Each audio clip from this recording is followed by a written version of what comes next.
Bueno, buenos días. En primer lugar, agradezco la invitación a hacer un comentario acerca del tema de las epidemias en el Cusco, a propósito de precisamente de esta circunstancia que se ha presentado con la expansión de la pandemia del COVID-19 o esta enfermedad de infección pulmonar.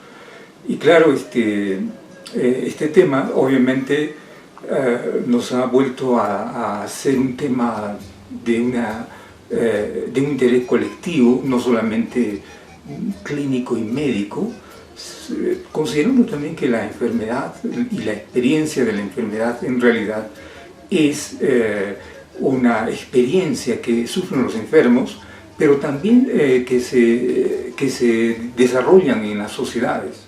De modo que una mirada también, por lo menos en el proceso cultural, como se han dado, digamos, esta experiencia colectiva en el cual se han desarrollado una serie de enfermedades infecciosas y epidemias, como en el caso del Cusco, de la ciudad del Cusco, es muy importante, especialmente porque en el caso de nuestra ciudad, efectivamente el desarrollo de este aspecto e impacto ha sido muy importante, ¿no? Entonces yo comentaría en primer lugar, por ejemplo, que las enfermedades siempre han estado en relación con el desarrollo humano, ya que el ser humano interacciona con la ecología como un organismo también biológico. Esto mismo pasa hoy, que estamos en una interacción, en unas circunstancias de un virus que es por producto de esta interacción biológica.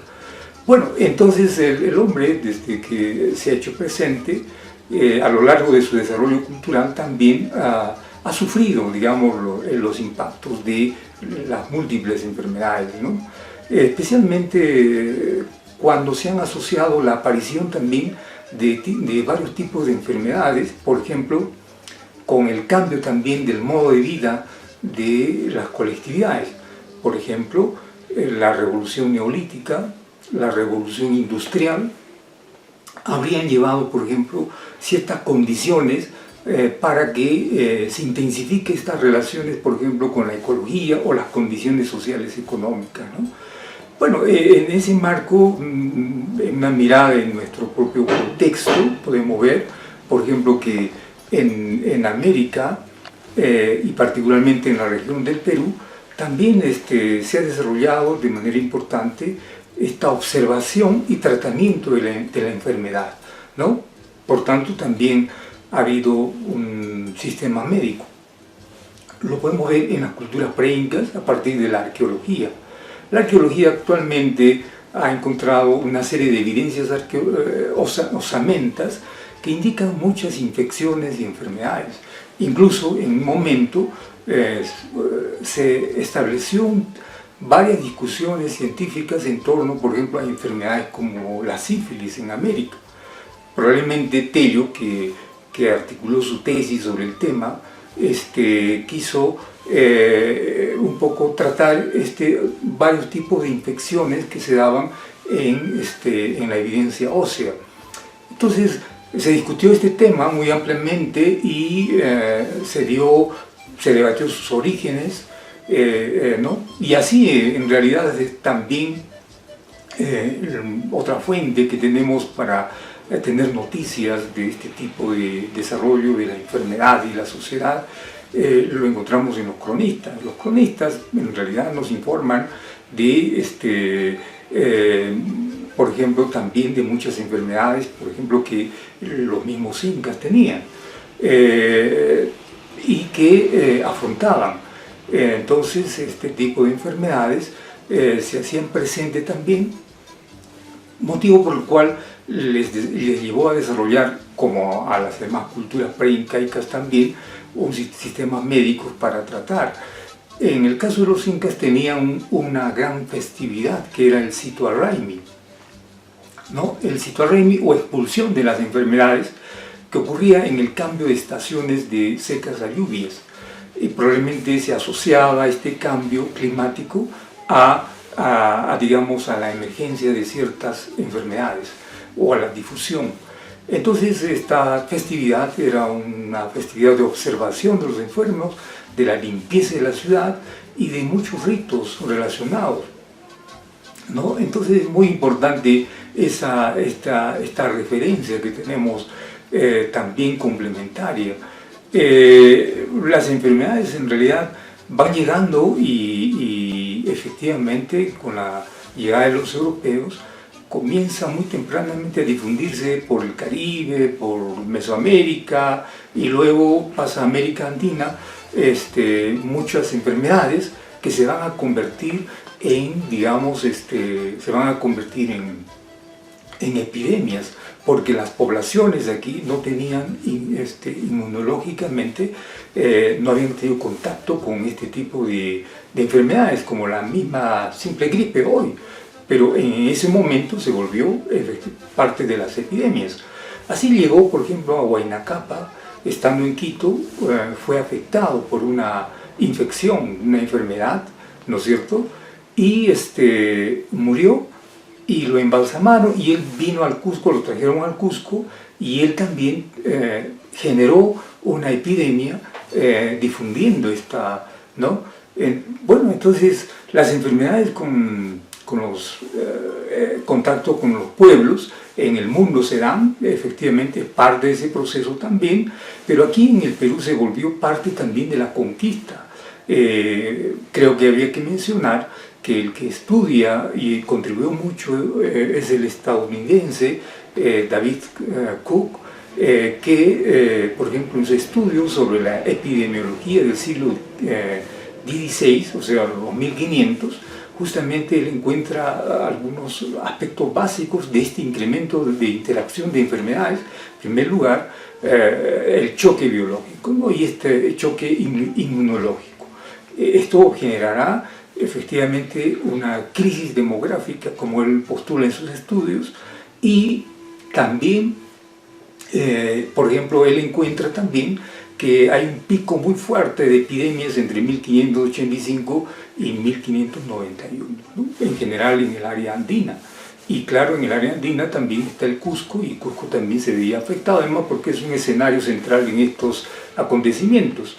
El Cusco, particularmente, efectivamente, con la colonia, y en este contexto, comienza a desarrollar también una serie de epidemias que se han registrado. Por ejemplo, en el siglo XVI y XVII hay un registro del rebrote de epidemias. Por ejemplo, este libro, escrito por Diego Esquivel y Navia, ¿no?, Noticias cronológicas de la ciudad del Cusco, es un apunte importante de registros del siglo XVI y XVII, y que aquí justamente registra una serie de epidemias.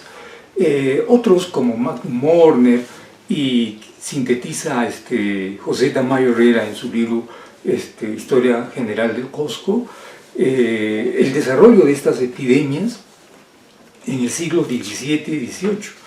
Por ejemplo, en el siglo XVI se tiene registrado en el 1520 una epidemia del tifus exantemático, en 1527 el sarampión, en 1546 una calentura y fiebre, se registra así, en 1585 de tabardillo y paperas, 1589 de tumores o pústulas que generaban infecciones.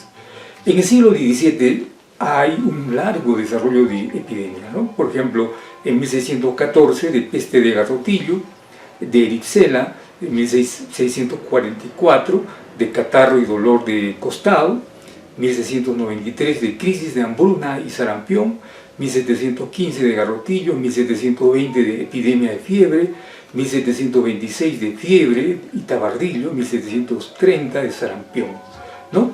Como vamos viendo entonces en ese contexto, este registro en estos siglos, las epidemias generan, por ejemplo, también ciertas condiciones de necesidades. Por ejemplo, la sociedad colonial, evidentemente asociado a otras actividades como la minería, la mita, evidentemente se asociarán como factores coadyuvantes a que estas enfermedades tengan un impacto en esta crisis demográfica, ¿no? Que existe en América producto de estas enfermedades. Bueno, también habría que mencionar en este contexto también que en el Cusco particularmente, también producto ya del mestizaje cultural, la aceptación de la devoción, digamos, religiosa, también el estructuramiento de una serie de, por ejemplo, de santos y cultos.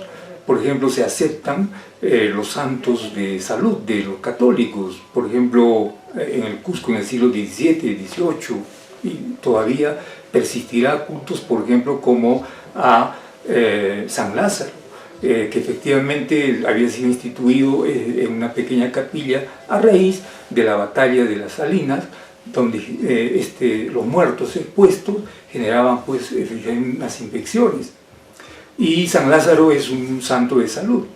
Luego también San Sebastián efectivamente se instituyó como parroquia, y este santo también se le atribuye que protegió al Cusco de la epidemia en 1585, ¿no? Y también se registra algunos otros santos, por ejemplo, como entre estos San Roque, ¿no? También un santo canonizado de salud, muy famoso acá por las calamidades. Como hemos anotado, el suceder de estas epidemias son numerosas, y los cusqueños, pues, agobiados entre estas calamidades, porque aquí también sucedían también temblores y sismos, que era el otro factor coadyuvante en este tipo de desenlace, digamos, que atacaba a estas poblaciones. En este contexto también se genera el culto al Señor de los Temblores, el Cristo cusqueño contra las calamidades. En general también las vírgenes también se asocian a las enfermedades. Aquí en Cusco hay unas tradiciones establecidas de la Virgen de los Remedios, o por ejemplo las vírgenes de la Soledad, o otras vírgenes también que están asociadas a historias. Por ejemplo, Tomás Tuirutupa, tallador cusqueño, se le asocia que tuvo una lepra y se le apareció esta virgen y le dijo que lo iba a curar. Lo curó, y en agradecimiento hizo, dice, el púlpito de San Blas. Bueno, esto es parte de la ideología, de las creencias devocionales que también se desarrollaron junto también a este contexto de epidemias. Pero también habría que ver que en el Cusco el asunto de las enfermedades es un asunto también médico, y en la colonia ya teníamos la institución del protomedicato, que un poco dirigía las políticas de salud, y particularmente también promovía los hospitales. Acá en el Cusco hubieron más de 7 hospitales naturales a lo largo de la colonia, que llegaron hasta la República, ¿no?, para atender a los naturales. Desde 1549, que fue el primer hospital, luego los más célebres son del San Andrés, San Juan de Dios, de la Almudena, regentado por los betlemitas, ¿no?, entre otros hospitales. Entonces llegamos al siglo XX, el siglo XIX, la República, y Cusco se empobrece, especialmente por las circunstancias del desenlace colonial y la nueva dinámica republicana, donde toma preeminencia Lima y otras regiones. Cusco se empobrece, y estas condiciones se ven, digamos, en las condiciones de salubridad. Hay pobreza, la salubridad urbana es elocuente, y eso es lo que registran los viajeros. Por ejemplo, el diario de viaje del presidente Orbegoso, el padre José María Blanco, menciona estas condiciones, ¿no? Y los viajeros que mencionan estas condiciones, como Cusco se empobrece, y estas condiciones de insalubridad. Por ejemplo, Meyendorff dice La suciedad de las calles es sorprendentemente inaudita, un olor especial las estigmatiza. Arroyos fangosos corren por medio de ellos bajando del Alto Cusco, las inmundicias se aglomeran, así como los cadáveres de gatos, perros y todos los detritus caseros, ¿no? Efectivamente, entrando al siglo XX, esta situación de empobrecimiento evidentemente ya es un hecho bastante de preocupación, no solamente interno, porque genera pues una serie de condiciones de insalubridad y también de enfermedades y epidemias. Por ejemplo, en un libro que yo compilé también, revisando los periódicos de Cusco, como es el diario El Sol, en 1921 se habla de la despoblación de Cusco. Por ejemplo, se dice: cifras espantosas, abrumadoras y crueles arrojan la estadística oficial. La gripe, el tifus exantemático, el sarampión, la viruela y otros flagelos que han sentado sus reales en esta ciudad y en su anexo están haciendo grandes y horrorosos estragos en la población. Estamos viendo que diariamente se sepulta por lo menos a 10 adultos y a 15 o 20 niños. No hay casa en la ciudad que no parezca un hospital. Y después de una tumba anticipada, porque los deudos, secadas ya las lágrimas, guardan el más pavoroso silencio.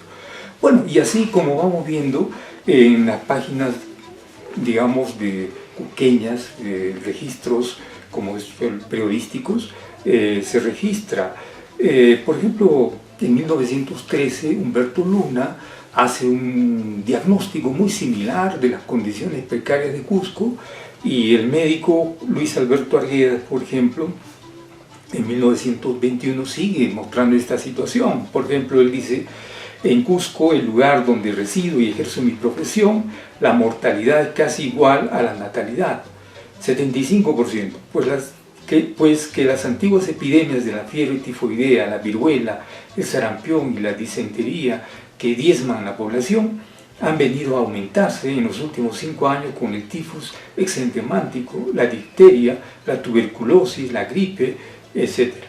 Bueno, entonces este médico fue regidor entonces, y su preocupación fue promover, digamos, una política sanitaria por estas condiciones, y evidentemente la ciudad tendría que atender.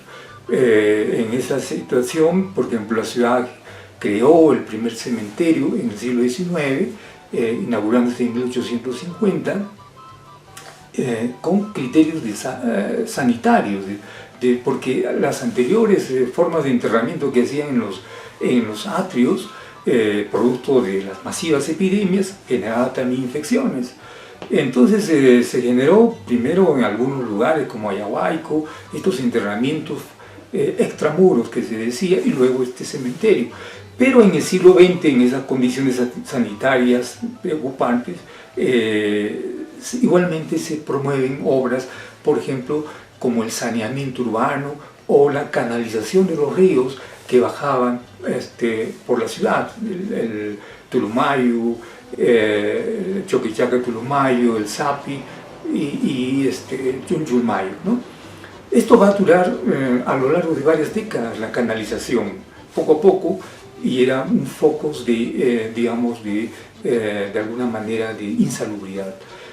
También se va viendo crear un mercado de abastecimiento, un hospital moderno, porque ya se tenía el desarrollo de la ciencia médica moderna. Uno de los médicos es Luis Arguedas, justamente, y Antonio Lorena. El primer hospital que se construyó fue el Hospital Central en 1934, y que le pusieron el nombre posteriormente de Antonio Lorena, ¿no? Bueno, en estas condiciones el Cusco pudo, digamos, afrontar los embates, pero como hemos visto, el impacto era pues a los sectores populares, a los sectores, sectores más empobrecidos de la sociedad, y donde hacía carne este tipo de efectos de las infecciones, de las enfermedades, ¿no? En el Cusco contemporáneo tenemos un desarrollo después del terremoto del 50, una explosión demográfica, un crecimiento urbano desordenado, pero sus servicios básicos y su equipamiento urbano seguían siendo antiguos. Seguía funcionando ese mercado central que tenemos y que sigue todavía funcionando. El Hospital Antiguo Lorena funcionaba hasta verse paralizado unos 3 años hace poco, ¿no? Y en realidad la aparición de enfermedades degenerativas, infecciosas, contemporáneas, han hecho una gran demanda. De modo que antes de que aparezca el COVID-19, aquí ya adolecíamos y constatamos una serie de factores, digamos, coadyuvantes de, digamos, de las enfermedades, ¿no? De estas enfermedades nuevas, degenerativas, como el cáncer, y el VIH y las influencias. Parte de esto es este nuevo virus. Este virus nos hace partícipes, creo, al mundo de una situación problemática. El descuido, a veces en las sociedades, de establecer con bastante seriedad estos aspectos, porque luego se vuelven en factores de gran mortalidad y factores de inmanejabilidad, ¿no? Entonces, en resumen, la experiencia cusqueña que yo he descrito, bueno, es una gran lección colectiva, de experiencia colectiva, donde tenemos que ver también que las condiciones sociales en la sociedad se vuelven factores del impacto de estas enfermedades o estas infecciones, como se ha visto, ¿no? En general, la ecología, la biología nos sigue siendo un reto y nosotros continuamos interaccionando en esas condiciones. De modo que la investigación científica, también la organización de la sociedad es muy fundamental. Ahora mismo nosotros prácticamente hemos aprendido y estamos verificando la vulnerabilidad de muchos de estos factores, incluso de la organización, incluso de la conciencia colectiva. Por eso es bueno comentar esta experiencia, porque también, como ahora pasa, la población tampoco es muy consciente y no colabora. Por ejemplo, ahora hay medidas como el aislamiento social o medidas que, digamos, la limpieza. Entonces, la población es parte de la responsabilidad, seguramente las autoridades, es parte de seguir generando las condiciones de sostenibilidad que vamos a tener que afrontar esta situación, ¿no es cierto?, de esta pandemia. Ya nosotros hemos pasado de un ciclo de epidemias a un ciclo de pandemias, como está pasando en el mundo. Entonces, la reflexión y la enseñanza, y no solamente es de los médicos, sino también de todos los ciudadanos, ¿no? Bueno, yo agradecería, pues entonces finalizo agradeciendo la invitación y esta oportunidad de haber realizado este comentario acerca de la salud, la sociedad y la cultura, y que comprende, digamos, al desarrollo de nuestra ciudad, ¿no? Bueno, muchas gracias.